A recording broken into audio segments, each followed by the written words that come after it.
But there's a saying, say, as an individual, already you have financial burden on top of you. And that quickly, I'm coming to you, Mrs. Jackie Carlinson. With all this financial burden as we have as an individual, no matter what, there's a financial burden you have personally at home. What motivated you to become an associate for African Women Rising?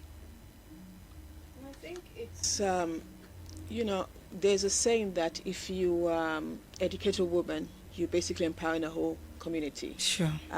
We have, as women, we're nurturers, so our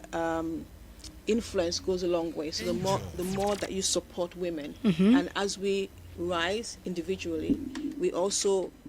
realize that it's also our responsibility to make sure we carry at least one woman along with us and share what we have, because we know the impact and our reach is far-reaching than any other,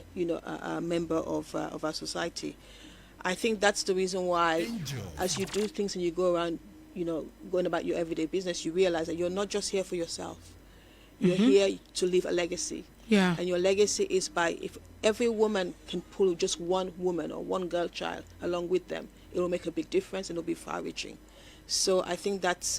one of the reasons why I am very interested and passionate about what African Women Rising stands for. For how long have you been a member? I think, 3 years? Yes, 3 years. 3 years? Yes. Have you regretted joining the team or the association? Not really, no. And I'm excited for the future. I think we're just beginning. I think there's a lot more that we can provide. And I think there's a lot of impact that we can have. Because it's not just, we are now in a modern world. It's not just about, identifying the talent and identifying the will. It's also motivating. It's also providing help with resources, because most of our women find it very hard, especially economically, to be able to rise on their own. A lot of women have, they have the creativity, they have the will, but the resources to actually move ahead, it's always held women back. So when you have another woman who's reached a position where they may not necessarily be picking from their own pocket, but they have network that they can use and they can share to help another woman to rise, then that is a call that you cannot avoid. And I think also realizing that we are now within the modern world where it's not just about, I can do this. You have to be able to market. And marketing has a big emphasis on branding. Yeah. Branding, because as we go out there, we're trying to work with Ghana Export Promotion. We're going with brand Ghana. But at the same time, you also have to have your own individual brand that's going to draw people to whatever you're providing. Now, when we find a market, let's say you find a market in the US for a big brand like Walmart. Well, it's not just about attracting Walmart. Your brand is going to speak to Walmart's customer. Okay. That's the only reason why Walmart will be interested in you. Not because they like you, but it's their customer. Their retail customer are going to be attracted to what you're selling. So a lot of branding, and that is telling your story. It could be because perhaps that brand has some form of social responsibility that they do within their village that they're working with. It could be because of the way you do your work, maybe ethically growing things, or so your care is for the environment. It could be because you're providing things in an organic way. Consumers now in the world are very discerning. Okay, and they don't just buy just for the sake of, this will clean this, or this will feed me this way. They care about how that product was made. They care about their impact and how they're influencing the very source of the product that they're using. So Walmart cares about that. So if Walmart is going to come to buy from brand Ghana, Walmart also needs to know that brand Ghana is also sourcing from people that perhaps hold those same ethical views. Because one way or the other, they need to protect their customers. Exactly. So if what you are bringing on board is going to hurt them one way or the other, exactly. then they need to stop you. Because their customers are discerning. We no longer have people who are buying just for the sake of buying for what the product does. They want to know the backstory. The backstory is as important as what the product does. So... Oh, okay. So it's very complex. So there's several ways in which we support and we help, so that when you are part of African Women Rising, you are getting the most of the resources and the experience and the technical know-how to be above the competition always. Because we're also not competing just on our own. We're also competing countries, and so we have to make sure that what we're doing is done right. Thank you so much, Mrs. Jackie Ahomka Linson and one so nature fan what dear my no betiawa Messi manabamba quickly the okayenom ma minche mukakran famra yakan kasam di kind maybe son sir a dear sharing crying man in ya reshamudi and hobeshe Africa Women Rising and we son sir nipa bia we are or hochra nemo was a casamoni at the ending but wabeka Kobi say one, de bia be you usika free bottom na de akoboa wo bi ebi ma ate se wusi dan wo usika si dan wo chiri wo because bibi am free dan say ni mama je se wa wi a wo kwotena mu ansa na wanya ahomenti de na ebe hye ni nkran a wo de ne ho be hye ekobi ate se African Women Rising na de bi omo de omo yi omusika abo ankrofo sa de omo te nyame hira sa nti de manen wo hye no wo kyesa mpa wate bibi asese se oboa wo ba na waboa ekromu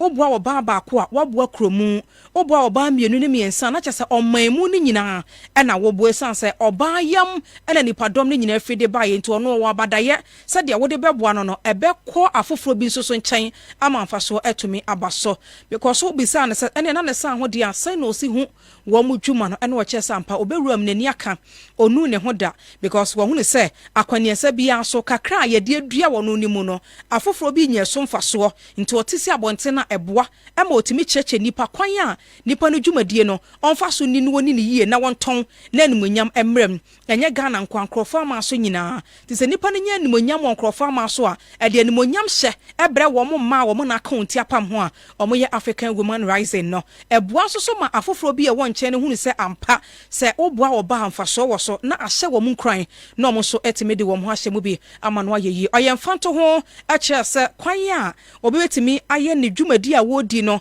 nsa no dwuma bi se ye aduane a yedie ana bi ye ntade kwan so kwan befa so ton no nkrofo ama so no eno na Ghana Export Promotions enso bam na omo so abeye wo mo afamu die wodu nkrofo ama so a African Women Rising beboa wo na wanya companies ahodo a de omo boa wo a waye ne yie na wo koton wo ho no obetimi de amasa companies na omo be som na omo to ne ntem amonye sika nti eho no wo kire wo kwan a betimi afa so adi wo hu ne yie ahonedie no okire mu de ko wie se omam we ni hu yie na wanya ade no yie a wodi duru sa adwaman na sa company no onto esan so ono ne nkrofo a omoto ade wo ho no sabi omonye Ghana fo nko an ebi free amahodo bebre so Kenya ni beka ho US ni anase Namibia ni Zambia ni France ni beka ho enti se ade ne nye fe na nya kono a wo be sign the brand na wo ho no enti one new product no and that is why omom wo ho so mbe che kwan be fa so be brand ni yie o brand wo niema no so no na wa se wo nipadua no so no o ma che kwan be fa so a wo be ye ho ye obu a na ye ne kasa obu a ye kwan fa so approach nipa o be won musa niema ni nyina se ne be ye asabi wo do niema duru ho a ye nye opindo na bibia so ebetumi akọ enkan yagiri se de ye wutie ye na wie ye betumi aboa wo pacho obi wo ho a ote aso ye boa owo kagetia eyentos na woton ntos na obi approach a wonum kasa nti ene de obeto because oni choice but ochena oma ho bio because kwanya fa so a oba ya wone no kasa ye no anhye nkunan ani ka mam enti oma ho oba akoto obi foforo na me so me gina ha me hu ne sa na me ma tap into it ma take advantage say oh nipa ni free bi a Angel FM a wo si beto wo ntosi no na wo bodua kire no ane e kire bi o me ma Angel FM ni kora ma me kwa akoto ntosi no na ma bubu ni ti na hohoro ho na ma package ne kama na ma so de aba Angel FM no ma ka kire ma ne se we nya afi na akwadwom ama oba bia kwa cheche ne ho akire wo me de asi wa boboa no nti we 10 Ghana no oba no omato nti de bia no meje omo list age omo din afo bo hu na me de adu atwema wura banga dwadifo e ma na wo ho no ontimi free banga ompie na me de ntosi nakọ enti wo dwam wo no masisi omo me mo ma ho me wo de me ba cheche ho kire me nko a me beto me de akwakwa je mfaso bum ene na ye branding no me ma hunu se wonum kasa nye wan branding wo hu ye ane ma hunu se bebia wasiese ntosi ne so kwa na se bi ho nini wanya one ma yie nti me no ma take advantage of eniama na wo wunim no a wansua no na me se wudwa na me na meje ne kese pa eno na wo mo ho so mbeboa oba bia oye sansa no dwuma no anasa adesua mu ade no na wo de watoto yie enso ama no ye and indeed so about life on Facebook a wo be hunu se omo ye wura se ka so obi ye wura wote ase orayire Janet Ade se ka so obi ye wura wote ase obi timi ka so yes she said she's indeed a lady obi ye wura ba en na ma me na mo kan say oh we do ya ketesia ya ni mu kwa obe fa so akasa kwa obe fa so aye ne ho eno na pani bi gina nche osetena ho onyimi ye kokosechi odne kwase epenyi nkyere ai o ye no but wa couch ne ho yie se de wo ye ni or tap into it no de ko na wo to ABC dim ene na maame edien na ebema obi anya kwanya na ode ne ho abewura mu anase obetumi atwe aben mu na monim die yi ene mo mfa so yi ono so ne setumi akabe minim Reverend be sha se anase Owura Janet Reverend wada manti kwan be so no obetumi afa so no watwe aben mu. Okay, ye information we see entwen answer actually ye wia na ye de kwan a mo telephone lines ne ne bibia de atodwa na social media handles me sure say ni nyina bi wo ho ni asese ni nyina nti no ye wo Ode jano otutu abo park ne so omra so se omo enya hwe otutu abo no ba eche no enti ye information ye one crying your office one crying is Legon and ye wo numbers mienu enti no ni nyina ye de betudwa ene ye number ne de wo ba na matwere ho ni ayi ne maako te se penina nte no nyasa ekọ wura sa no a ebia no obi ante tie yi na maako a but we de menim we de mu wi a na chese Ashanti chapter ya sha ase ano no semsi ai nko ai de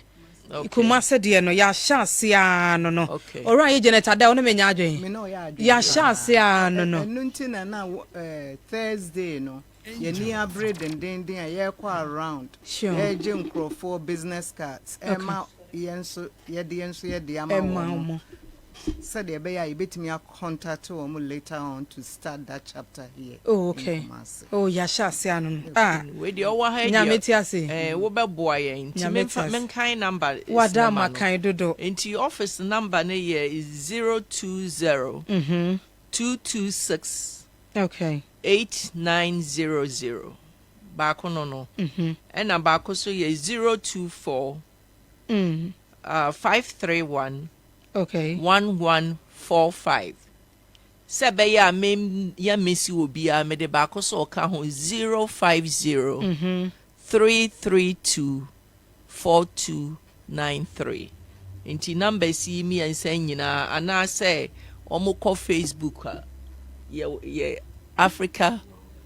Women Rising ye Africa omukọ Facebook na call African na enye okay ye Africa Women Rising simbacho Africa NBA ntwato Debbie Africa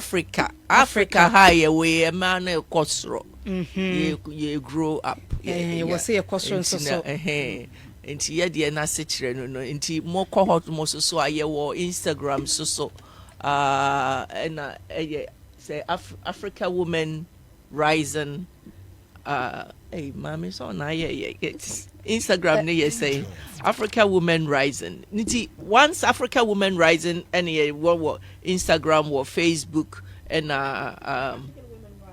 Africa so Africa International Women Rising Intel INTL okay that's the Instagram way no handle no yeah okay so Africa Women Rising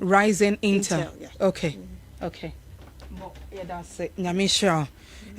me pacho yedi enkomo ewo Angel FM 96.1 medi nana ama ano ene mene Africa Women Rising ena edi enkomo omo so ejina mu se wo mo beboa ma akwane sabia so oba ewo wudwumadie mu ntina ma nen ye frɛ wo mo ede omo ba eye dendue mu yedi wo mo hia ye ewo Ghana Export Promotions wo mo exhibition wo mo eye enso so ewo Asante Mantem Hasei